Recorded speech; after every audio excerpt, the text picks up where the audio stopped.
Olá, gente, tudo bem? Aqui é a Marie. Hoje a gente está num episódio muito especial. A gente vai entrevistar o José, que é o meu namorado, e a gente vai abordar alguns temas. A gente vai conhecer sobre um pouquinho como foi a vida dele, quem é o José, principalmente, e como é que está sendo essa experiência de namorar uma pessoa trans. Vamos lá?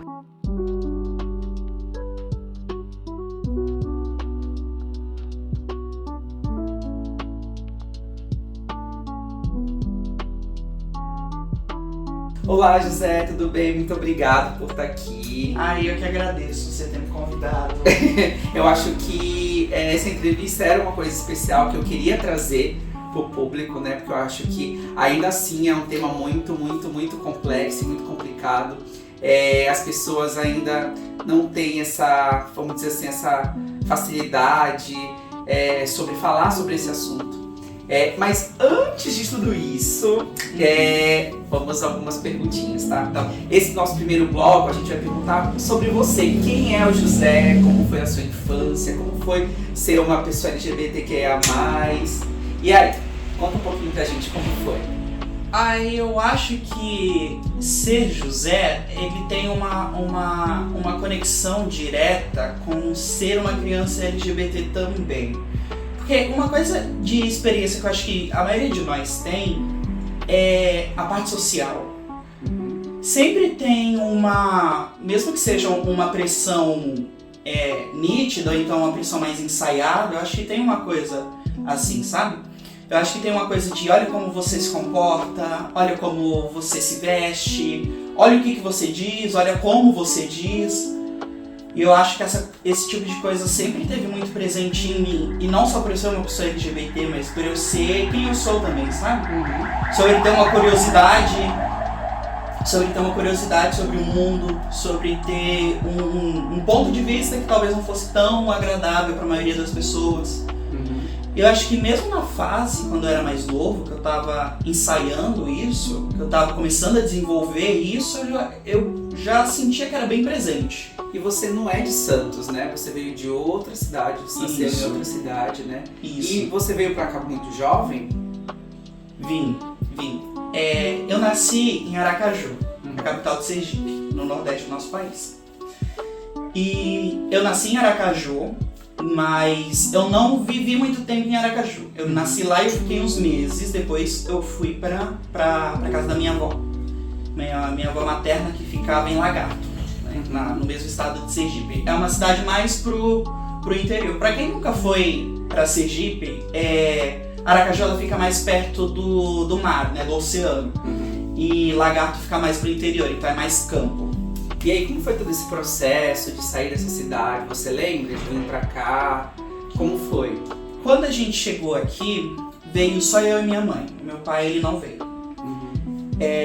Eu e minha mãe, a gente veio pra cá, só que a gente não veio pra Santos ainda. A gente veio pra São Vicente, que é a cidade que divide a ilha com Santos, né? Porque não sabe, tem a ilha de São Vicente e ela é dividida praticamente no meio. Metade é São Vicente, metade é Santos.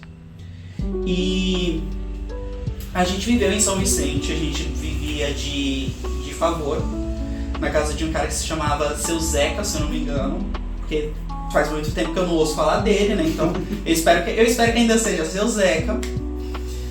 E a gente viveu lá por bastante tempo. A gente não veio pra cá totalmente desamparado. A gente recebeu ajuda, eu e minha mãe, a gente recebeu ajuda de outros parentes. Na mesma cidade de São Vicente, eu não sei se foi na mesma época que a gente veio, ou se foi um pouquinho depois, que veio a minha tia também. A minha tia veio com o marido dela e os 2 filhos dela. Muitos outros tios meus vieram pro estado de São Paulo, né, mas não pra mesma cidade. Na mesma cidade era só eu, minha mãe, e se a gente precisar de alguma coisa, minha tia e os meus primos. Então sua mãe, ela pegou esse papel pra si, né? Ela que cuidou de você desde o início até hoje, né? Seu pai foi presente? Como foi esse processo? Não, meu pai, ele não foi presente. Na verdade, ele foi tão ausente que ele foi basicamente inexistente, né, durante toda a minha vida. Mas, não, meu pai ele não foi presente porque a minha mãe, ela me teve, assim, pra hoje é nova, mas pra época já não era tão nova assim, né, que foi nos 23 anos de idade. E ela era bastante apaixonada pelo meu pai e tal. Acabou que o meu pai, ele não sentia que era o momento dele abraçar essa responsabilidade. Então ele não quis fazer parte, sabe, dessa família. Você acha que isso impactou você como uma criança? A gente sabe que isso impacta normalmente as pessoas, qualquer pessoa LGBTQIA+, ou não. Mas você acha que isso impactou você também, por ser uma pessoa LGBTQIA+, ou você acha que essa ausência do seu pai, ela foi assim, algo que não influenciou em nada relacionado a isso? Influenciou muito, e ela não influencia só do jeito do qual as pessoas imaginam. Porque a questão de você não ter um segundo apoio também sobrecarrega o único apoio que você tem. Então, a minha mãe precisou cuidar de mim e ela precisou suprir um papel que era, supostamente, né, para ser de 2 pessoas. E isso sobrecarregou ela durante muito tempo.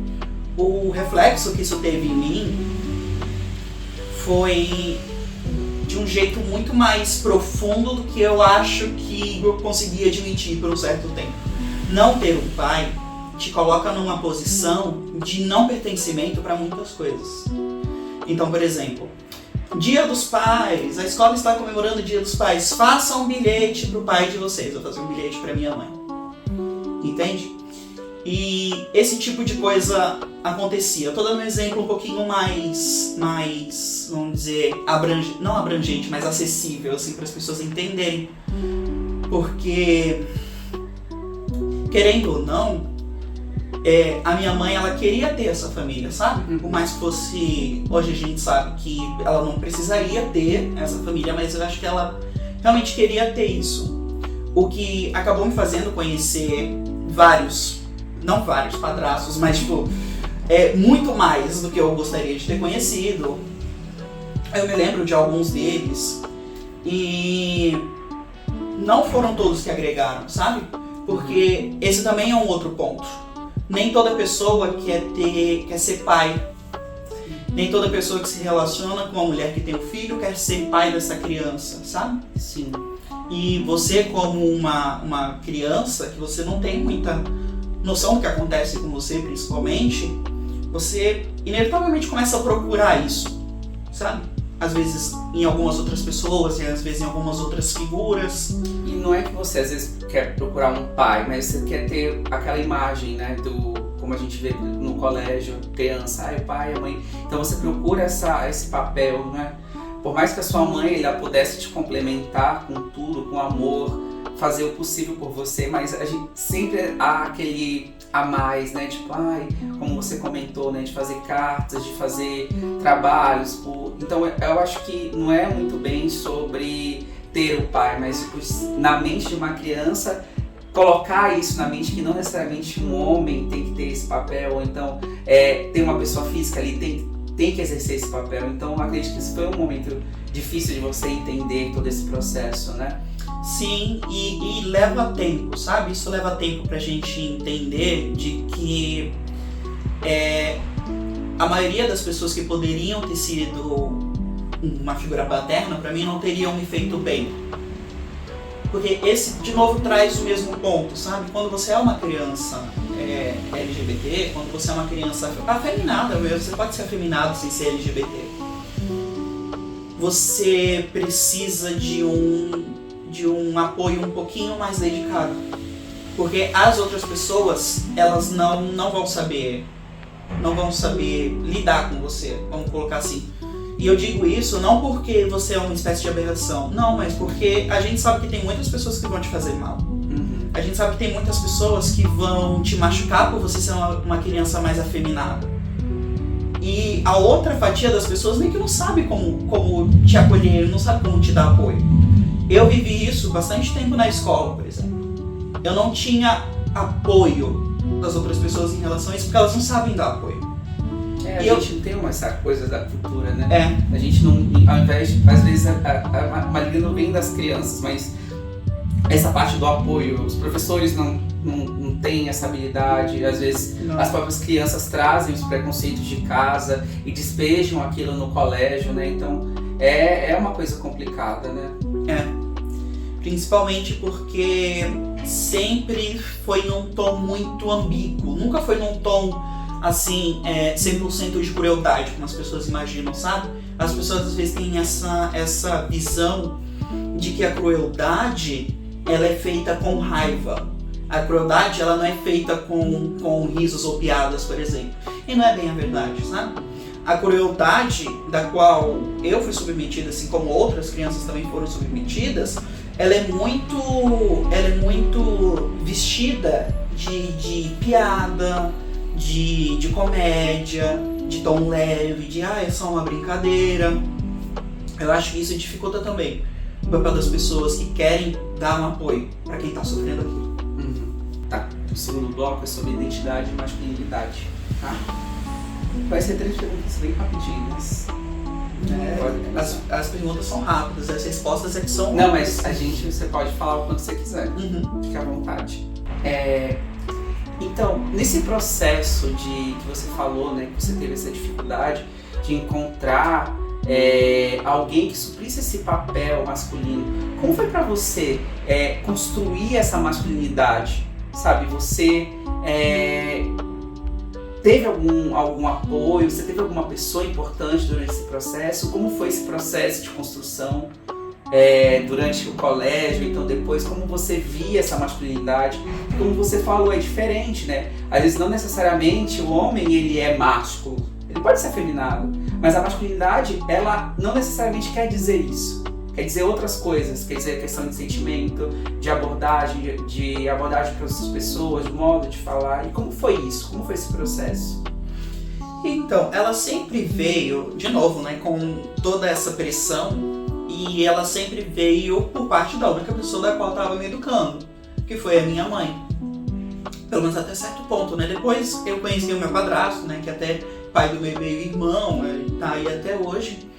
Mas antes disso, era muito o que minha mãe me passava do que era masculinidade. E porque é aquilo, né? Todo mundo sabe o que é masculinidade. Você não precisa ser um homem másculo para saber o que é masculinidade, porque é um conceito social. Sim. Então ele é passado do jeito que você se veste, da maneira como você fala, o que você consome, como você se cuida. Tudo isso é tipo de consenso mútuo, vamos colocar assim. Então, sempre veio mais da minha mãe mesmo. Dela me falando, por exemplo, olha, não anda desse jeito, não faz dessa maneira. E a gente sabe que conforme a gente tá passando por essa transformação no meio social, no meio ético, né, a gente tá vendo que esse conceito de masculinidade ele está sendo revisto, né? A gente vê antigamente, o homem não podia se cuidar porque isso era coisa de mulher, ou então o homem era assistente de tal. Hoje em dia não, a gente está tendo uma quebra desse paradigma, né? A gente está vendo que a masculinidade não tem nada a ver com ser homem. São coisas totalmente diferentes, né? E isso é bom pra gente, a gente mostra que a sociedade ela tá evoluindo, né? E como foi pra você ter esse ponto de vista, sabe? Porque eu acho que quando a gente é educado pela mãe, pelo pai em casa, eles trazem muito dessa coisa mais antiga, tipo, de ser másculo, olha o modo que você anda, olha o modo que você fala. E nem sempre é num tom muito educativo, é mais às vezes num modo punitivo. Não pra punir a criança, mas tipo, pra evitar que ela sofra na rua. Sim. Então, como foi pra você perceber que, tipo, esses paradigmas da masculinidade eles estavam mudando, né? E se você se adequava neles ou se você transbordava dele, como foi esse processo, como era você, como você se percebeu durante esse processo de mudança, se teve essa mudança ou não? Eu acho que a minha masculinidade, ela precisou ser construída. Eu não sei como é o processo das outras pessoas, porque eu acho que eu nunca conversei com alguma outra pessoa em relação a isso, mas eu sempre fui uma pessoa que eu observei muito. E eu sempre notei que algumas pessoas, elas tomavam aquilo que era dito como masculinidade e elas reproduziam aquela descrição. Eu não acho que no meu caso tenha sido a mesma coisa. Eu acho que a minha masculinidade, ela foi muito de me questionar e procurar em mim coisas que faziam sentido para quem eu sou. Eu ainda sou uma pessoa mais afeminada, sabe? Mas eu acho que eu fui procurando as peças que me encaixavam. As peças que faziam sentido comigo. Porque pra mim não adianta, sabe? Eu fazer tipo um checklist das coisas que a sociedade diz que você tem que ser e no fim das contas você não tá bem com você mesmo. Sim. E assim, eu acho que ainda assim a gente ainda sofre muito por esses paradigmas, são coisas que ainda sobrevivem muito na nossa sociedade. Até no meio mesmo LGBTQIA+, né? Tipo, o gay gosta do homem que é mais másculo, que se visualmente se pareça com uma pessoa heteronormativa. Então a gente vê que essa dificuldade, mesmo no nosso meio, ainda é muito difícil, né? E como foi pra você em relação a isso? A questão de relacionamento, você acha que a masculinidade que você trouxe e construiu, ela teve, vamos dizer assim, problemas, ela foi suficiente ou ela não importou? Como você se sente em relação a isso? Eu acho que nos meus relacionamentos homoafetivos eu nunca senti esse tipo de cobrança, sabe? Sobre ser uma pessoa mais afeminada ou afeminada não máscula e tal. Das vezes as quais eu me relacionei com mulheres, também não sentia tanto essa cobrança. Porque eu acho que às vezes é uma coisa muito do não dito também, sabe? Porque quando você é uma pessoa mais máscula, eu acho que você está num relacionamento homoafetivo, você é uma pessoa mais máscula, eu acho que o relacionamento, quando você sai de casa, ele se torna um pouco mais confortável. Acho que tanto pra você quanto pra pessoa, porque você fica mais heteronormativo, então as pessoas vão olhar menos feio pra você, as pessoas vão te odiar menos, entendeu? E sempre tem aquela coisa, sabe? Ele é gay, mas eu gosto dele porque ele não aparece. Eu gosto dele porque ele se comporta. Eu gosto dele porque isso e aquilo. A gente vê muito isso, né? As gays de antigamente, elas não davam pinta. As gays de antigamente se davam respeito. E a gente vê que essa questão de se dar respeito e não dar pinta era justamente o que eles queriam, que a gente ficasse silenciado em casa. Porque é confortável para eles. Né? Tudo que foge, né? É aquilo que a gente sempre conversa, a gente como casal, né? A gente não culpa eles por querer isso, porque eles estão no privilégio deles, eles não querem perder o privilégio dele. Mas a gente tem que lutar, a gente tem que conseguir os mesmos privilégios, porque não é justo.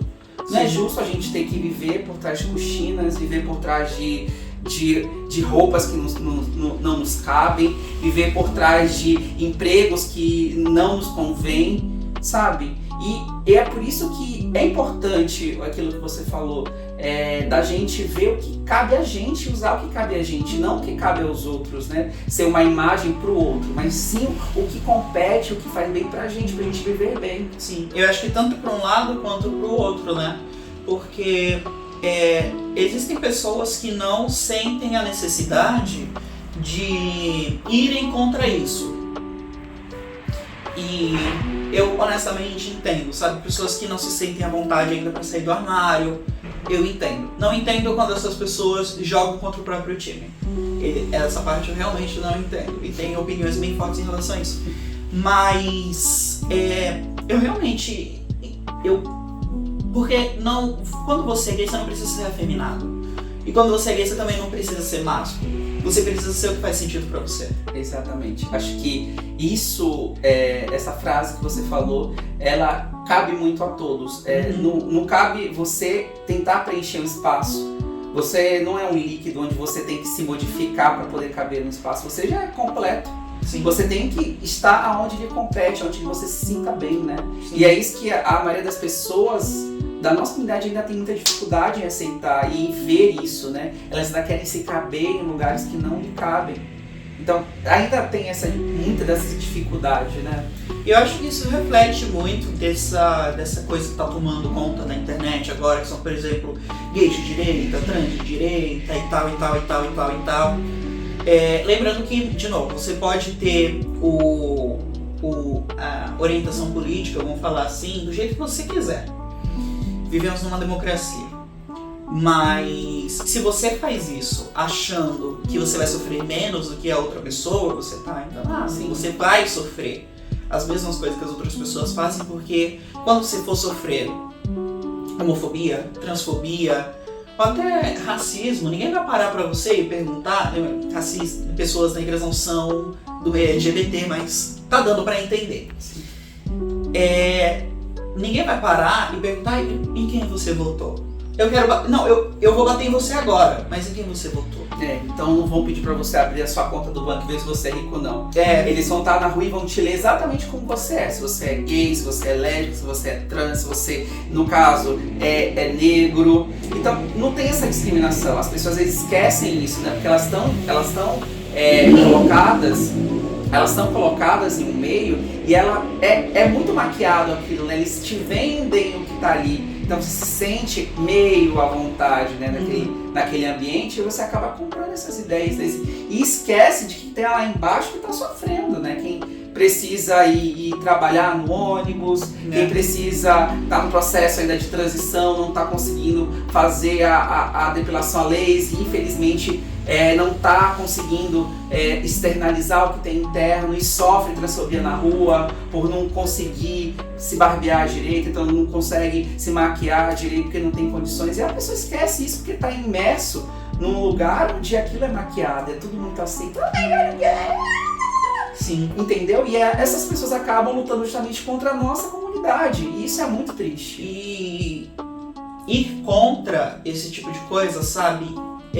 Quando eu escolho não podar as coisas que florescem de mim, é quando geralmente vem as situações de maior desconforto. Porque, por exemplo, eu encontrei já a minha masculinidade, ela já faz parte de mim e eu aceito e expresso ela. Mas a maneira da qual eu expresso ela não tem absolutamente nada a ver com a maneira a qual as outras pessoas vão interpretar ela. Então, por exemplo, se eu tiver unhas mais longas, como eu estou aqui hoje, ó. Se eu tiver unhas mais longas... Isso é maior que a minha, gente! Se eu tiver unhas mais longas, se eu tiver... Sei lá, se eu usar uma calça mais apertada, se eu estiver usando uma bermuda mais curta, eu noto que as outras pessoas, elas ficam incomodadas. E isso reflete em várias maneiras, sabe? Isso reflete tanto em impaciência com você, porque acontece isso também. Você tá presente, basta você estar presente, as pessoas vão se incomodar com a sua presença. Elas vão estar mais impacientes com a sua presença. É pra todo mundo? Não, é o meu caso. Se eu tô presente, eu vou cumprimentar uma pessoa com as minhas unhas 2 milímetros maior do que a delas, elas já vão me olhar um pouco mais impacientes, vão falar menos comigo, vão me olhar menos nos olhos, sabe? Elas vão usar um tom um pouquinho mais atravessado também. Mas eu acho que é esse ponto que a construção é importante da masculinidade. Porque se isso acontece com você e a sua masculinidade ela não foi construída por você, você começa a se questionar dessas coisas. Mas quando acontece comigo, eu sei que não tem a ver comigo. Não é o que eu construí, não é o que eu expresso. É como a outra pessoa está interpretando. Eu tenho certeza que se eu não tivesse feito isso, se eu tivesse abraçado esse papel que as pessoas falam que um homem tem que ter, eu tenho certeza que ia ser muito mais doloroso, sabe? Muito mais doloroso, e eu ia fugir disso. Dessa dor, no caso. Eu ia fazer o máximo que eu pudesse para abraçar. Entende? Eu acho que um dos movimentos que a gente também tá tendo na internet agora é esse, né? Essa grande onda de misoginia, de machismo, de homofobia, de transfobia que tá tendo, é basicamente por conta disso. Esse desespero de abraçar e provar que você tá suprindo bem esse papel. Quando não é uma construção sua, é uma construção das outras pessoas pra você. E você só construiu insegurança. Agora a gente vai falar um pouquinho mais sobre, vamos dizer, esse nosso relacionamento, tá bom? Como foi pra você descobrir que tava se relacionando com uma mulher trans? Como foi? Assim, foi uma surpresa, tipo assim... Ai, tá! Ou foi uma coisa que você já... tava ali, ó... Como foi esse processo? Como foi essa descoberta? A gente expressa aquilo que tá dentro da gente. Quando eu te conheci, quando você ainda se apresentava e eu não sei se reconhecia ainda, mas você se apresentava como um rapaz cis e tal, e você fazia as montagens de drag, nunca era uma drag muito performática, mas era uma drag um pouco mais noite mesmo, um pouco mais balada, um pouco mais... pegar uma roupinha do guarda-roupa, bem... É porque, assim, talvez o pessoal que não conheça a drag, talvez não esteja muito familiarizado com o conceito que você brinca com a feminilidade. Então, drag, você pega essa figura feminina, você disseca ela e você se expressa a partir daquilo. Então, tipo assim, uma figura feminina, ela tem uma cintura de violão. Aí a drag pega, ela puxa um espartilho, assim, de aço, de cordão de aço na cintura, e ela leva aquilo ao extremo. Então, tipo, isso é brincar com a imagem da feminilidade. Só que o que eu via em você não era um dissecar a feminilidade, mas sim reproduzir a feminilidade. Óbvio, da sua maneira, né? Do seu jeito. Aquilo que já estava construído dentro de você. E aí eu olhei assim, e aí eu ficava acho que no fundo eu me questionava. Apesar de não ser um assunto do qual eu não queria tocar, porque pra mim era insensível. Porque eu sempre soube que a drag era sempre uma coisa muito íntima sua. Uma coisa muito, muito, muito profunda, muito expressiva. E por muito tempo eu fiquei um pouco assim de tocar nesse assunto. Até que a ficha realmente caiu. Foi quando a gente já tinha feito um evento, né? Que você tinha ido de drag, que você tinha ido de Úrsula. Sim. Foi tipo assim, incrível, nossa, foi maravilhoso. Ai, gente, até hoje eu tenho marcas desse evento. Eu tenho marca aqui. Foi assim, eu tive que andar uns 20 minutos, amor. Nossa, a gente teve que ir, porque do local onde você se maquiava até o local da festa que a gente ia, né, a gente teve que ir andando. Sim, e era tipo um bloquinho assim, desse tamanho. E aí eu tava com um salto alto, eu tinha que ir andando assim, ó.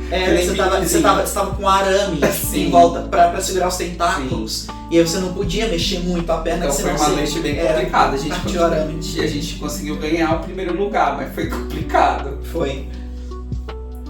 E aquela foi uma drag bastante artística, uma coisa bastante assim. Mas das outras eu sabia que não era uma coisa, uma expressão de arte, vamos colocar assim, mas uma expressão de quem você era.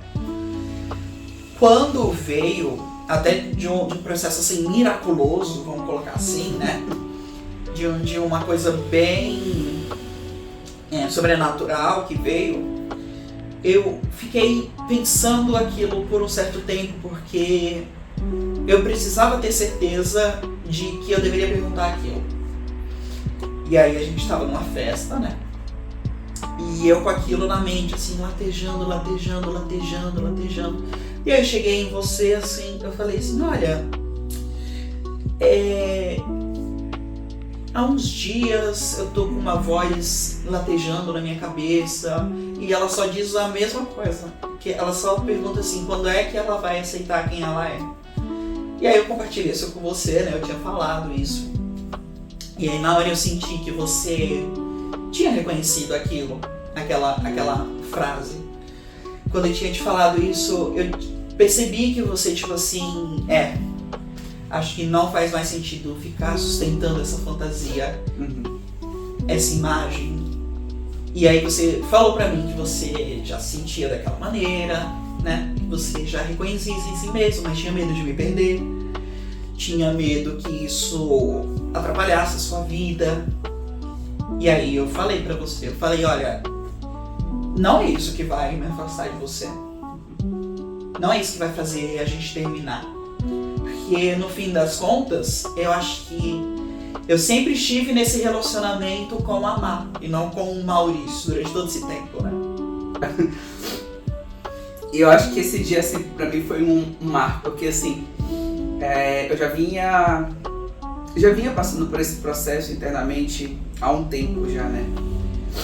E eu acho que internamente eu já tinha essa certeza, só que levava outras coisas em consideração, levava trabalho, levava nosso relacionamento, apesar de eu sempre, desde o início, saber que você era uma pessoa diferente, que você era uma pessoa especial pra mim, eu tinha certeza que eu ia ser acolhida, só que a gente fica com medo de verbalizar, a gente fica com medo de falar de como vai ser essa notícia, né, tipo,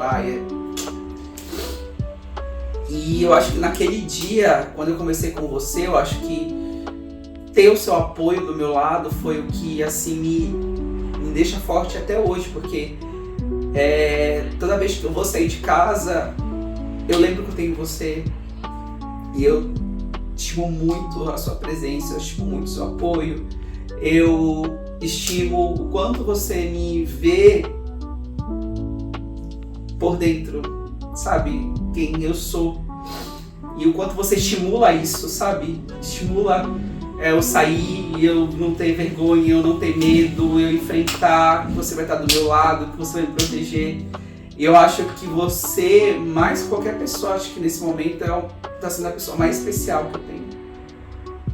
E aquele dia foi um dia que eu acho que vai ficar marcado pra minha vida inteira, porque eu acho que a partir daquele momento, eu acho que eu criei forças pra, tipo, sair do casulo, sabe? Sair, me libertar, sabe? Falar assim, comecei a respirar. E poder dar início a tudo isso, sabe? E eu sou muito, muito grato a você. Eu sou muito grata porque eu me sinto amada, eu me sinto protegida. Eu acho que não é a maioria das pessoas que podem falar isso e se sentir dessa forma. Mas você é muito especial pra mim, você... Eu não sei. Eu acho que em palavras não cabem o quanto... Quais são e a quantidade dos meus sentimentos por você. Eu sei que pesou, meu querido. Não pesou. Mas eu acho que quando eu coloquei você pra vir pra gente conversar, eu acho que foi pra mostrar pro pessoal que tá em casa que é possível, sabe? É possível amar, é possível ser amada. Eu comecei, vamos dizer assim, o processo de transição. Eu e o José já namoravam mais ou menos um ano. Era. Mais ou menos um ano. E eu, como eu falei, eu fazia drag, ele também faz drag, a gente ia junto de drag. E durante esse processo de um ano, eu acho que ele me deixou mais livre, sabe? Pra eu poder expressar essa coisa. E quando veio essa notícia depois de um ano, eu falei, ai meu Deus do céu. Eu não posso perder essa pessoa incrível que tá do meu lado. Mas eu sempre tinha uma voz assim que fala assim, você não vai perder, já sabe, ele te entende como você é. Você sabe que ele não é uma pessoa comum. Ele é uma pessoa... Quando eu digo não é uma pessoa comum, gente, é que... Ai, eu não sei. Eu vi falar muito dele, porque pra mim ele é uma pessoa muito especial. Ele é muito fora do eixo, assim, do comum geral. E eu acho que mais do que eu e como eu me sinto, hoje a gente quer saber como você se sentiu, né? Como foi esse negócio, né? Mas como foi estar passando comigo nesse processo da transição, como é ver eu mudando e pra você, se isso muda alguma coisa em relação a sentimentos, a questão de atração, como é que tá sendo? Então, a questão da transição, pelo menos do meu ponto de vista, que não tenho, eu não é tudo novo pra mim, eu acho que ela envolve muita paciência. Eu acho que ela envolve tanto paciência de quem tá transicionando, quanto de quem tá junto da pessoa. Porque são hábitos que a gente vai deixando de ter, sabe? São medos que a gente vai combatendo aos poucos. Essa é uma das coisas que eu também queria dizer para alguém que tá assistindo, que talvez tenha medo de se relacionar com uma pessoa trans por conta da transfobia ou de tudo mais, assim. Medo a gente sempre vai ter. Mas a gente não pode deixar que o medo paralise a gente. Porque o medo não vai deixar de existir. Que não peça que isso venha fazer você amar outra pessoa, né?